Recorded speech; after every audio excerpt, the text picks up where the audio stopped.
ਵਾਹਿਗੁਰੂ ਜੀ ਖਾਲਸਾ ਵਾਹਿਗੁਰੂ ਜੀ ਫਤਿਹ। ਸਤਿ ਸ਼੍ਰੀ ਅਕਾਲ ਜੀ। ਕੀ ਹਾਲ ਚਾਲ ਹੈ ਤੁਹਾਡੇ? ਆਈ ਹੋਪ ਤੁਸੀਂ ਵਧੀਆ ਹੋਵਾਂਗੇ। ਮੈਂ ਵੀ ਠੀਕ ਹੀ ਹਾਂ, ਨਾਲ ਮੇਰੀ ਦਵਾਈਆਂ ਚੱਲਦੀਆਂ। ਮੈਂ ਥੋੜਾ ਜ਼ੁਕਾਮ ਬੁਖਾਰ ਹੈਗਾ ਮੈਨੂੰ, ਬਟ ਅੱਜ ਆਪਾਂ ਲੈ ਕੇ ਆਏ ਗਿਟਾਰ। ਨਾਲ ਦੀ ਨਾਲ ਆਪਾਂ ਗਾਵਾਂਗੇ ਪਹਾੜੀ ਗਾਣੇ। ਜਿਵੇਂ ਕਿ ਮੈਨੂੰ ਆਉਂਦੇ ਤਾਂ ਨਹੀਂ ਆ, ਮਾੜੇ ਮੋਟੇ ਮੈਂ ਸਿੱਖਿਆ ਮਾੜਾ ਜਿਹਾ। ਮੈਂ ਗਿਟਾਰ ਵਜਾਉਣਾ ਵੀ ਨਹੀਂ ਆਉਂਦਾ ਮੈਨੂੰ। ਹੁਣ ਮੈਂ ਮਾੜਾ ਮੋਟਾ ਮੈਂ ਕਿਹਾ ਪਰਫੋਰਮੈਂਸ ਕਰਕੇ ਦੇਖਦੇ ਹਾਂ ਆਪਾਂ ਵਜਾ ਸਕਦੇ ਕਿ ਨਹੀਂ ਵਜਾ ਸਕਦੇ ਹਾਂ।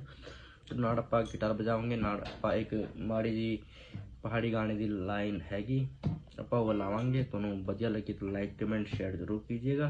ਆਪਾਂ ज़्यादा टाइम वेस्ट ना करके अपन सीधा गाना लाने तेरे को कोड़ा पान चिट देण आंदू तू रहंदी बाणो माके मादे गांडू